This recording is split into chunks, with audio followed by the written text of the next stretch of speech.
नमस्कार, कैसे हो? स्वागत है फिर एक नई चोचलेबाजी वीडियो में। आज की इस वीडियो में हम कुछ चीज़ों पर डिस्कस करेंगे। देखो, हमारा कुछ आइडिया नहीं है अभी किस चीज़ पर डिस्कस करना है, बट कोई बात नहीं। आइडिया नहीं है तो आइडिया बना लेंगे, क्योंकि ये चोचलेबाजी तो करना है, ये तो ज़रूरी है। और अभी हम आज एक कैसी जगह पे हैं, पता नहीं कैसी जगह पे हैं, मुझे नहीं पता। बट देखो, आज हम एक ऐसे मुद्दे पे बात करेंगे कि जो काफ़ी इम्पोर्टेंट मुद्दा है। देखो, मुद्दा ऐसा है कि चलो मैं आप लोगों से प्रश्न करता हूँ कि क्या सरकार गरीबी ख़त्म कर सकती है? देखो यार, मेरे अकॉर्डिंग तो सरकार गरीबी नहीं ख़त्म कर सकती, चाहे जितनी भी ताकत और कितनी भी जोर क्यों न लगा ले। उसके पीछे का दो रीज़न, अगर आप सोच रहे हो कि गरीबी एक मिनट में ख़त्म हो या बहुत सारा पैसा छाप के और सबको बराबर बांट दे, तो ये गरीबी से ख़त्म नहीं होगी, बल्कि और बढ़ जाएगी। महंगाई और बढ़ जाएगी, इन्फ्लेशन और बढ़ जाएगा। ऐसा होगा क्यों?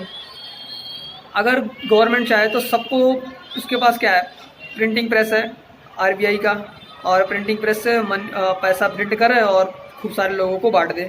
तो इससे क्या होगा कि सबके पास बराबर पैसा हो जाएगा और सब पैसे वाले बन जाएंगे? नहीं, पूरा गलत है। देखो, ऐसी हालत हुई थी, वेनेजुला एक देश है, वहाँ पे ऐसी हालत हुई थी। गवर्नमेंट एक बार सबको क्या बराबर पैसे छाप के सबको पैसे बांट दिए। तो पैसे बांट देने के बाद देखो होता क्या है, अगर सपोज दैट मानो सबको पैसे गवर्नमेंट बांट देगी तो होगा क्या, वो लोग भी मार्केट में ना, क्या है, डिमांड और सप्लाई की बेस पे महंगाई को कंट्रोल किया जाता है।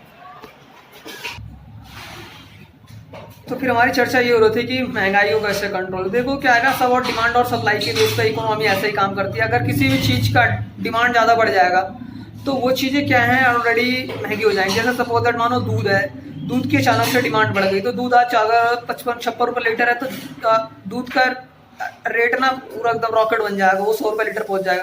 देखो इसमें होगा क्या, क्योंकि हर सब्जी खरीदने जाते हो तो उसमें भी ऐसी सारी चीज़ें, जिस चीज़ की डिमांड कम है सप्लाई ज़्यादा है महंगी हो जाएगी, सप्लाई ज़्यादा है डिमांड कम है सस्ती हो जाएगी।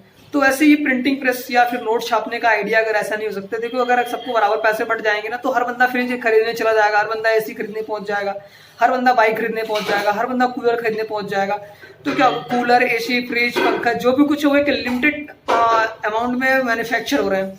तो अगर वो बहुत सारे लोग, एक समझ लो मारुति सुजुकी है, दिन का 100 गाड़ी बेच रही है, अगर 1000 लोग पहुंच जाएंगे मारुति अल्टो 800 लेने के लिए, तो क्या होगा, मारुति अल्टो 800 का जो 5 से 6 लाख रुपए रेट है ना, वो सीधा 12 लाख रुपए हो जाएगा।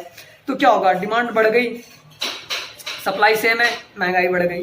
तो ऐसा इसीलिए नहीं होता कि गवर्नमेंट पैसे बांटती नहीं है लोगों को, या फिर पैसे प्रिंट करके छापती नहीं है।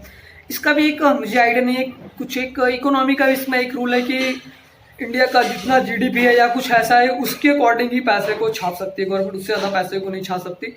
और बैंकों का बहुत बड़ा इसमें रोल होता है, क्योंकि सब बैंकों का बाप है आरबीआई। अब आरबीआई जिसको चाहेगा उसकी कुंडली बजाएगा, जिसको चाहेगा उसको बाहर करेगा, निकालेगा, जो भी कुछ है जैसे भी है। तो आरबीआई सबका चाचा है, बाप है।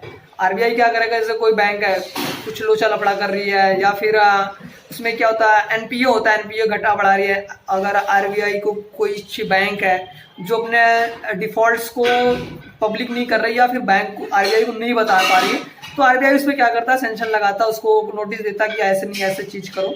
तो फिर उस चीज को अगर कंट्रोल नहीं करता है तो ठीक है, नहीं तो आरबीआई क्या करता है, उसका लाइसेंस रद्द कर देता है। तो सभी बैंकों को लाइसेंस कौन देता है, आरबीआई देता है। आरबीआई चाहे वो एनबीएफसी बैंक हो, नॉन फाइनेंसिंग बैंक हो, या फिर कोई यूपीआई वाला हो, या जो फोन ट्रांजेक्शन से करते हैं यूपीआई हो, पेमेंट वाले, उनको भी आरबीआई लाइसेंस देता है। और कुछ जो प्राइवेट सेक्टर बैंक की होती हैं, कॉर्पोरेट बैंक होती हैं, पब्लिक सेक्टर बैंक होती हैं, सबको क्या होता है, आरबीआई कंट्रोल करता है। आरबीआई रेपो रेट के अकॉर्डिंग, जैसे आरबीआई को लगता है कि अभी क्या करना है, महंगाई को कंट्रोल करना है, इन्फ्लेशन को कंट्रोल करना है, तो क्या करेगा, इंटरेस्ट रेट को कम कर देगा। जब इंटरेस्ट रेट कम हो जाएगा तो लोग बैंकों से पैसे उधार लेंगे, पैसे उधार लेने के बाद लोग फिर मार्केट में पैसा खर्च करने लगेंगे, फिर इकोनॉमी क्या होगी, फ्लो में आ जाएगी। जब इकोनॉमी फ्लो में आ जाएगी तो फिर उसमें एक अच्छा मूवमेंट आ जाएगा, फिर पैसे का, इकोनॉमी का वो बबल चालू हो जाएगा, और उसमें फिर बहुत सारे लोग खरीदारी करेंगे। तो इसलिए गवर्नमेंट क्या करती है, अगर पैसे नहीं छापती ज़्यादा, अगर पैसे ज़्यादा छापेगी तो मार्केट में गरीबी कम नहीं होगी, गरीबी और बढ़ जाएगी, क्योंकि हर बंदा फिर अपने आप को as a beyond blue honour समझने लगेगा, और भी पहुंच जाएगा बाजार में कुछ ना कुछ लेने के लिए। तो चलिए बस ख़त्म करते हैं आज की ये कहानी यहीं पे, मिलते हैं फिर कल एक नई दुनिया यही होगी, किसी और नए टॉपिक पे, नए मुद्दे पे। तो आप सभी का बहुत बहुत धन्यवाद। Thanks for watching this video. मिलते हैं फिर कल। Thank you.